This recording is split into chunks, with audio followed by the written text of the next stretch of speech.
মার্কিন ইসরায়েলি যৌথ হামলায় নিহত হওয়ার ১৩১ দিন পর ৪ থেকে ৯ জুলাই পর্যন্ত চলবে ইরানের সর্ববৃহৎ রাষ্ট্রীয় শোকানুষ্ঠান।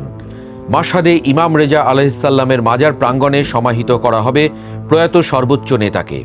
মৃত্যুর পর একজন মুসলমানের দাফন যত দ্রুত সম্ভব সম্পন্ন করার কথা, কিন্তু ইরানের সর্বোচ্চ নেতা আয়াতুল্লাহ আলী খামেনির ক্ষেত্রে সেই অপেক্ষা গড়ালো ১৩১ দিনে। যুদ্ধ, নিরাপত্তা, ধর্মীয় আবহ এবং রাজনৈতিক বাস্তবতার জটিল সমীকরণ পেরিয়ে অবশেষে তার রাষ্ট্রীয় জানাজা এবং দাফনের চূড়ান্ত সময়সূচি ঘোষণা করেছে ইরানের রাষ্ট্রীয় গণমাধ্যম।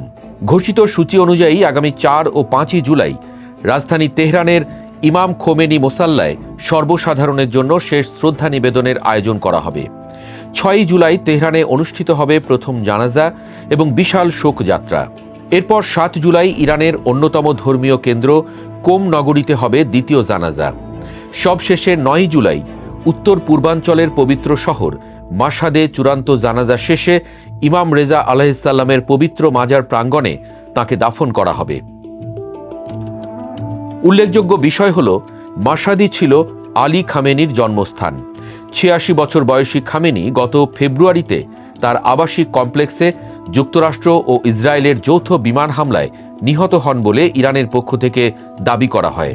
প্রথমে মার্চ মাসেই তার দাফনের পরিকল্পনা থাকলেও ইরানকে কেন্দ্র করে যুক্তরাষ্ট্র ও ইসরায়েলের সঙ্গে চলমান যুদ্ধ পরিস্থিতি সেই পরিকল্পনা ভেস্তে দেয়। দাফন বিলম্বের পেছনে সবচেয়ে বড় কারণ ছিল নিরাপত্তা। হামলার পর মধ্যপ্রাচ্য জুড়ে সামরিক উত্তেজনা এমন পর্যায়ে পৌঁছায় যে লাখো মানুষের উপস্থিতিতে রাষ্ট্রীয় শোকানুষ্ঠান আয়োজন করাকে ঝুঁকিপূর্ণ বলে বিবেচনা করা হয়। পাশাপাশি ইরান সরকার চেয়েছিল পবিত্র মহররম ও আশুরার শোকানুষ্ঠান যেন নির্বিঘ্নে সম্পন্ন হয়। তাই শেষকৃত্যের আনুষ্ঠানিকতা মহররমের ২০ তারিখের পর নির্ধারণ করা হয়েছে। আরও একটি বড় কারণ ছিল প্রস্তুতি। তেহরানের স্থানীয় প্রশাসনের ধারণা, এই বিদায়ী শোকযাত্রায় প্রায় ২ কোটি মানুষের সমাগম হতে পারে। ফলে নিরাপত্তা, পরিবহন ও জনসমাগম নিয়ন্ত্রণে ব্যাপক আয়োজনের জন্যও অতিরিক্ত সময় নেওয়া হয়েছে।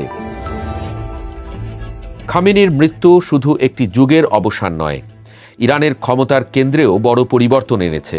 ১৯৮৯ সালে আয়াতুল্লাহ রুহুল্লাহ খোমেনির মৃত্যুর পর তিনি ইরানের নেতৃত্ব গ্রহণ করেছিলেন।